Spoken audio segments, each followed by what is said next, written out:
So the Buddha was born a prince, and he lived in a palace compound where he didn't see the outside world. And during this time, he saw 4 visions that changed his life. It made him, eventually, he ended up leaving the palace and going and becoming the Lord Buddha as he is referred to today. His name was Prince Gautama. And the prince, Siddhartha Gautama, was completely sheltered from all the things that human beings go through naturally. The first vision, the first sight that he saw was that of an old man. He had never seen a man this old. The man was wrinkled, he was bent over with age, and the prince had never seen anything like that, and it upset him. And it was also something that stayed with him for years to come. Eventually, he also saw a sick man, a man who was so ill that he could not take care of himself.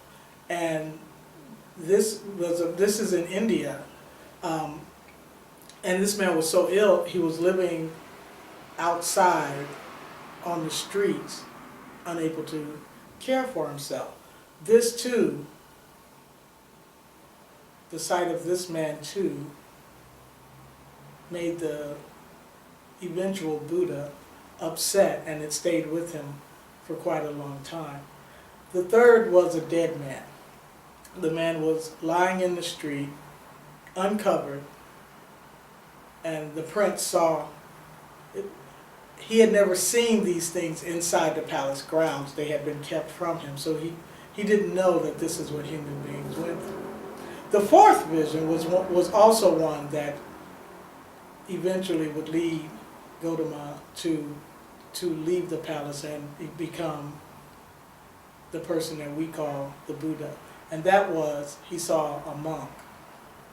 But it's the first 3 that gave him this idea about the 4 noble truths. The first truth being that we as human beings suffer. We simply do. He said, the Buddha said, the reason that we suffer is because of old age, sickness, and death, and all the things that come with that. None of us want to grow old. When you're a little kid, if you talk to children, they actually can't wait to get older. A 7-year-old wants to be 17. 17-year-old may want to be 21 or 25. But pretty much there are not very many people who are 30 who can't wait to be 40. And there are very few people who are 40 who can't wait to be 60. And that's where the suffering comes in. It's not that we grow old. It is that we don't want to grow old. Sickness is the same thing. I think sickness is actually a much better example in that there are very few people who ever want to be sick. Even small sicknesses can be inconvenient and throw you off your daily activities. When I have a cold, I am much less likely to get up and do whatever it is I'm supposed to be doing, exercising, that kind of thing, because I don't feel well. I don't really want to get up out of bed. I want to lay there, vegetate, watch terrible TV. That's part of being sick. And death. Most people, there are some people, especially people who are very, very ill, who actually look forward to death. But most people do not want to die. The first noble truth is really about our not wanting to accept ourselves the way we are. When I have a cold, if I just accept that I have a cold and just live through the cold, colds, just like everything else, including our lives, are impermanent. It is when I decide that I don't want to have a cold, this is inconvenient for me, I need to go somewhere, there's a concert I want to be at, there's a dinner party I want to attend, and I can't, that I cause my own suffering. The cold is painful.